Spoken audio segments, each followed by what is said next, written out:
ಏನಣ್ಣ, ಕುಮಾರಸ್ವಾಮಿ ಅವರು MP ಆಗಿದ್ದಾರಲ್ಲ, ಏನು ಮಾಡ್ತಾರೆ? ಏನಕ್ಕಾಗಿರೋದು?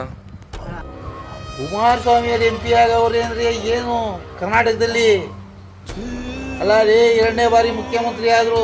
ಈ ಕೇಂದ್ರ ಸಚಿವ, ಇವಾಗ ಕೃಷಿ ಇಲಾಖೆ ಸಚಿವ,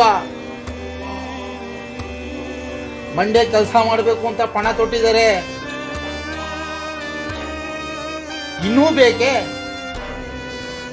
ಮಾಡ್ತಾನೆ ಅವ್ರೆ ಅವ್ರ ಉದ್ಯೋಗ, ಅವ್ರು ಕಷ್ಟ ಬಿದ್ದು ಸಂಪಾದನೆ ಮಾಡಿದ್ರು. ಇಷ್ಟುಗೆಲ್ಲ ಅನ್ಯಾಯ ಸರಿ ಪಡಿಬೇಕು ಅಂದ್ಬಿಟ್ಟು ಅವರು ಹೋರಾಡ್ತಾವ್ರೆ. ಅವ್ರನ್ನೇ ತಿನ್ಬೇಕು ಅಂತ ಮಾಡ್ತಾರೆ. ಅವ್ರು ಯಾವತ್ತೂ ಬಗ್ಗಲ್ಲ. ಸಾಕು ಸುಮ್ಮನಿರಣ. ನಿನಗೇನು ಗೊತ್ತು ಹೋಗಯ್ಯ? ಅವ್ರ ಸುದ್ದಿ, ಅವ್ರ ಸಮಾಚಾರ, ಅವ್ರ ಸುದ್ದಿ ನಿನ್ಗೇನು ಗೊತ್ತು? ಯಾಕೆಂದ್ರೆ ಅವರು ಗಂಡುಗಲಿ ಇದ್ದಂಗೆ ಕುಮಾರಣ್ಣವರು, ದೇವೇಗೌಡರು ಹೊಟ್ಟೆ ಹುಟ್ಟಿರೋ ಮಗ ಅವರು.